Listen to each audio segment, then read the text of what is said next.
Li bajarê Stenbolê ku bi milyonan Kurd lê dijîn, tevî hewaya sar bi dê hezaran welatiyên Kurd li navçe semt û taxên xwe birêketin û berê xudan qada Newrozê ya Yeni Kapiyê. Ji rawestgeha metroyê ya Yeni Kapiyê heta qada Pîrozbahiyê, polîs barîkatên ewlehiyê danîbûn û welatî kom bi kom piştî ku ji 4 xalên lêgerînê derbas bûn, daketin qada Newrozê.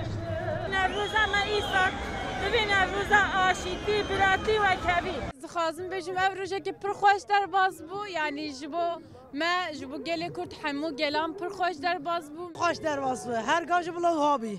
Em dixwazin herga ji bila habî serkeftin.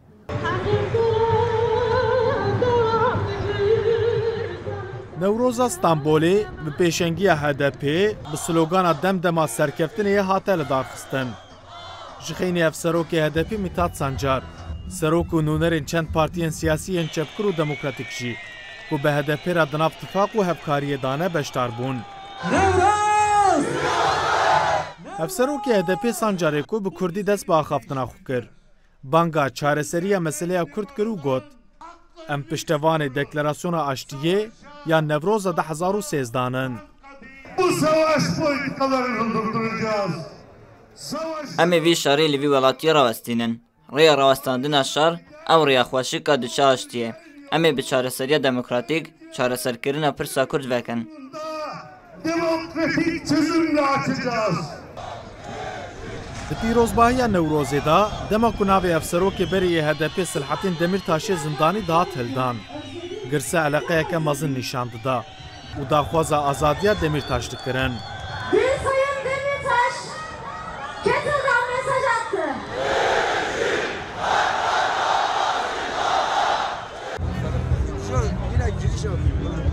Ji ber tevdîrên tund yên hêzên Ewlekariya Stenbolê beşekî welatî nikarin derbasî qada Newrozê bibin.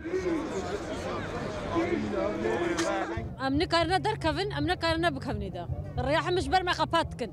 Dibe serbest ama hiç ne serbest am. Got serbest em hatin, nahelim herin, nahelin werin jî bazê çi bêjim? Tiştekî got bêjim nîna.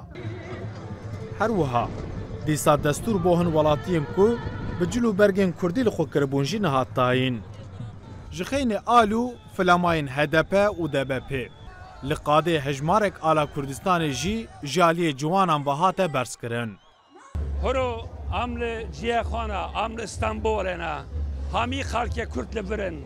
Newroza ma pîroz ba.